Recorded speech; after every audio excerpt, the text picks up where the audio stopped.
Ada seorang sahabat Nabi Muhammad SAW bernama Abu Dujanah. Abu Dujanah itu adalah seorang sahabat Nabi yang subhanallah fakir.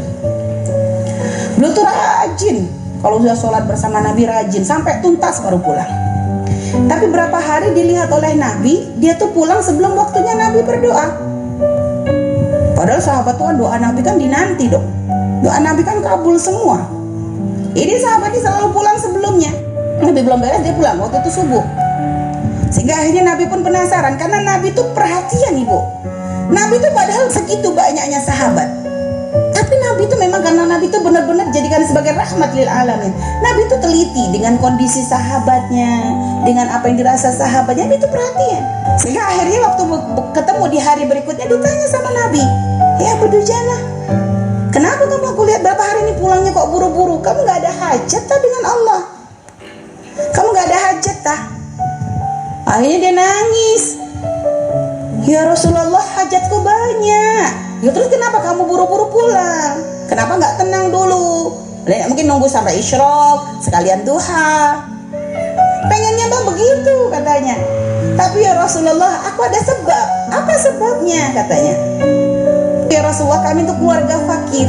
Kami tuh sering kali gak makan. Dan saya tuh punya anak-anak kecil yang mereka pun sering kelaparan.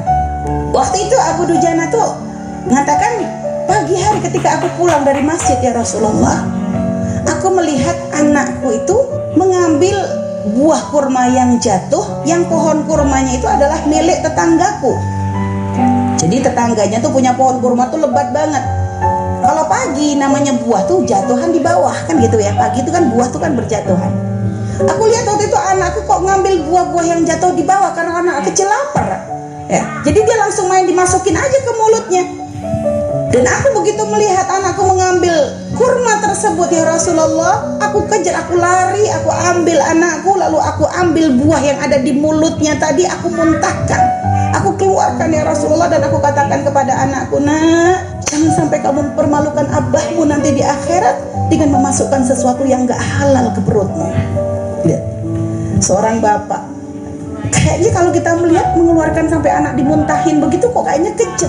Tapi ternyata apa? Oh, ini benar-benar bapak yang cinta anak. Nah, jangan sampai kamu mempermalukan bapak di akhirat dengan sesuatu yang gak halal di perutmu. Nabi bu dengar kisah dari Abu Dujanah gitu, nangis Nabi Muhammad SAW. Nabi merasakan sakitnya, sedihnya. Seorang bapak melihat anaknya kelaparan, dia gak bisa berbuat apa-apa. Sudah begitu anaknya kok ngambil sesuatu yang haram, terpaksa harus dimuntahkan. Padahal mungkin efeknya anak akan menangis, anak lapar. Setelah itu ya Rasulullah, aku ambil itu buah yang jatuh semuanya, aku berikan semuanya kepada tetanggaku. Dan aku minta maaf atas apa yang sudah sempat dimakan oleh anakku. Sehingga akhirnya aku tidak ingin kisah itu terulang ya Rasulullah. Makanya setiap pagi aku pulang dulu, kenapa? Aku gak pengen anakku keburu bangun. Jadi sebelum dia bangun setiap pagi tuh aku pilihin tuh buah-buahnya tetanggaku, aku berikan kepada tetanggaku supaya nanti gak dilihat oleh anakku. Karena ibarat kalau sudah melihat tapi nggak bisa makan tuh lebih ngenes. Karuan nggak ngelihat kan begitu bu? Karuan nggak ngelihat.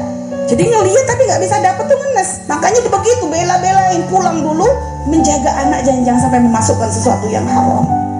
Ya Allah, itu para sahabat Nabi kita Nabi Muhammad SAW. Sekarang berapa banyak orang tua yang katanya cinta dengan anak. Anak diberikan kemewahan, kasih HP, kasih motor, kasih makanan, tiap hari online makanan, GoFood, Gojek, semuanya dilakoni. Tapi kadang nggak dilihat ini halal atau haram, halal haram terus. Yang penting anakku sehat, yang penting anakku senang, yang penting anakku bahagia. Berapa banyak orang tua kayak begitu. Tapi sahabat Nabi kita belajar dari situ.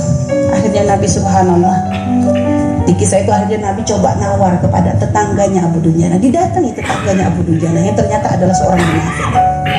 Pak, aku beli pohon kurmamu ini, kata Nabi, dan aku bayar dengan 10 pohon kurma di surga.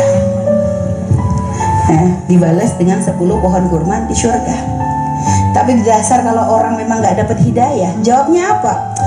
Ya Muhammad, katanya, aku mah kalau transaksi gak pernah begitu. Aku transaksi harus jelas dong. Mau ini barang di dunia ngapain harus dibahas di akhirat? Ya kalau kurma di dunia ya balasnya di dunia dong. Ya kan orang nggak dapat kebaikan bu ya. Dan ternyata suara Nabi itu didengar oleh Sayyidina Abu Bakar.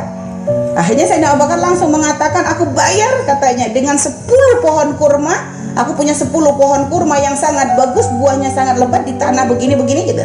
Pokoknya disebut tanahnya untuk mengganti 1 pohon kurma tersebut. Dibeli. Rasulullah senang dengar Sayyidina Abu Bakar ngomong begitu. Hanya kata orang munafik, oke, deal, nggak ada masalah.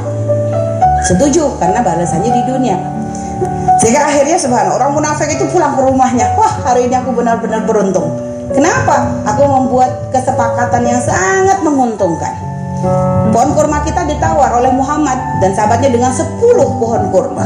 Aku berikan, tapi kan pohon kurmanya masih di tanah kita. Kan nanti gampang aja, aku tiap pagi akan tak ambilin tuh buahnya tuh, biar nanti dia nggak dapat apa-apa katanya yang beli tuh. Masih mau diberikan ke Abu Dujana oleh Nabi Muhammad. Keesokan harinya Abu Dujana bangun tuh kaget. Pohon kurma yang punya tetangganya itu ternyata sudah pindah ke halaman rumahnya. Jadi dipindah ya.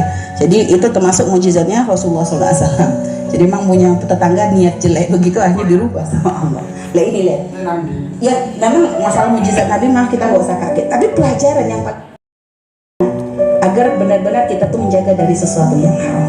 Karena keharaman itu tidak akan membawa kebaikan, akan membawa mudarat.